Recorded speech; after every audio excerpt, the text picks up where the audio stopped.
ये फेसबुक वगैरह वो क्या कहते हैं यूट्यूब पे आती है, मैं सुनता रहता हूं। मेरा मन हो रहा है बात समापन करने के पहले उस कहानी को सुनाने का। अलग अलग अर्थ मत लगाना भाई, जिसके मन में जो आए वो अर्थ लगाना। प्रसन्नता व्यक्त करते हुए प्रसन्न रहना। एक जादूगर था, गजब जादू करता था भाई। पूरे राज में उसकी इतनी ख्याति थी कि जिसका जवाब नहीं। जादू करते करते राजधानी में आ गया। राजा को पता चला कि हमारे नगर में कोई जादूगर आया है।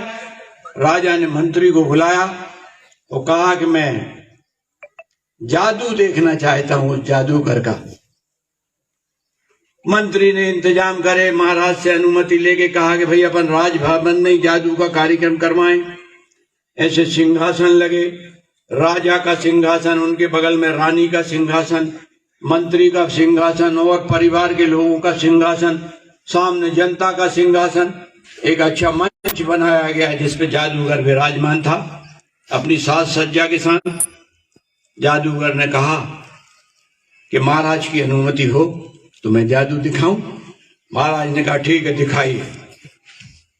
जादूगर के मन में विचार आया कि जिंदगी में फिर कभी ऐसा मौका मिलेगा नहीं मुझे कि कभी राजभवन में और राजा के सामने जादू बताने का टाइम आए। खुश था बहुत। उसके दिमाग में आई कि ऐसा जादू बताओ जो भूतो न भविष्यति, कभी किसी ने ना बताया हो ना कोई बता सके। राजा ने पढ़ा कि छू मंत्र काली और राजा का मुकुट गायब कर दिया। अब राजा का मुकुट गायब तो एक पल के लिए सन्नाटा छा गया, लेकिन रानी के चेहरे पे हंसी आ गई जोर से। जब रानी हंसी तो मंत्री ने भी हंस दिया, मंत्री ने हंसा तो जनता ने भी हंस दिया। राजा थोड़ा डिप्रेशन में चला गया, बड़ा बुरा लगा उसको। ऐसा लगा कि मेरा अपमान हो रहा है। फिर उसने कहा कि ये मेरा मुकुट गायब करने वाला कौन उद्दंड है, इसको फांसी की सजा सुनाई जाती है और इसको काल कोठरी में बंद कर दो। उसको काल कोठरी में जादूगर को बंद कर दिया गया। 15 दिन का समय था उसकी फांसी में। उसके परिवार के लोग, रिश्तेदार, ये वो सब आते थे, रोते गाते थे। जादूगर भी प्रसन्न रहता था कि अब मैंने तो इतना बड़ा जादू दिखाया है, इसमें फांसी का इनाम मिला तो क्या बुरी बात है, तो इतिहास में लिखा जाएगा। राजा का मुकुट गायब हुआ। करते कराते एक दिन बचा। राजा के दिमाग में आई कि मुझे उससे मिलना चाहिए। घोड़े पे बैठा राजा और जाके वो काल कोठरी के सामने पहुंचा। उन्होंने कहा जादूगर को छोड़ो और मेरे सामने लाओ।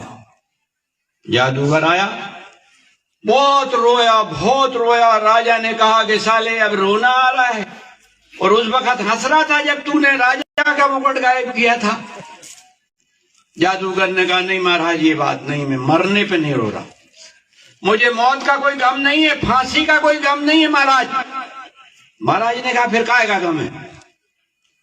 उन्होंने कहा महाराज एक मैं प्रयोग कर रहा था, प्रोजेक्ट था मेरा एक। तो महाराज ने कहा क्या प्रोजेक्ट था? बोले ये घोड़ा उड़ेगा और सवार इस पे बैठेगा और सवार तलवार लेके मैदान में गर्दने काटते हुए पूरी फौज का सफाया कर देगा सामने वाली का। राजा ने पूछा क्या मेरा घोड़ा भी उड़ेगा? बोले महाराज आपका भी उड़ेगा। राजा एकदम, उसके दिमाग में बात आई कि यदि जादूगर ने ये प्रयोग सिद्ध कर लिया तो मैं दुनिया में सबसे बड़ा विजेता कहलाऊंगा। और उन्होंने कहा कितने दिन लगेंगे तेरे प्रोजेक्ट में? उन्होंने कहा महाराज 1 साल। 1 साल बाद नहीं हुआ सफल तो मुझे फांसी की सजा कायम रखी जाए। राजा ने कहा इसको छोड़ दो, 1 साल के बाद फांसी दी जाएगी। घर पहुंचा, पत्नी के पास और भी रिश्तेदार बैठे थे, सब रो रहे थे। देख के भौचक्के हो गए कि यार ये कल इसको फांसी होने वाली थी, वो आज ही आ गया। तो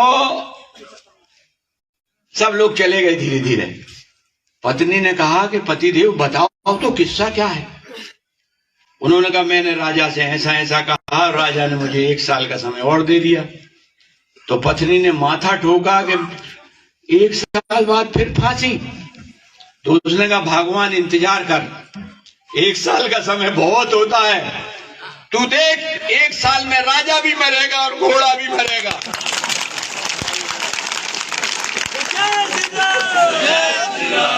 मेरे ख्याल से और कुछ ज्यादा कहने की आवश्यकता नहीं।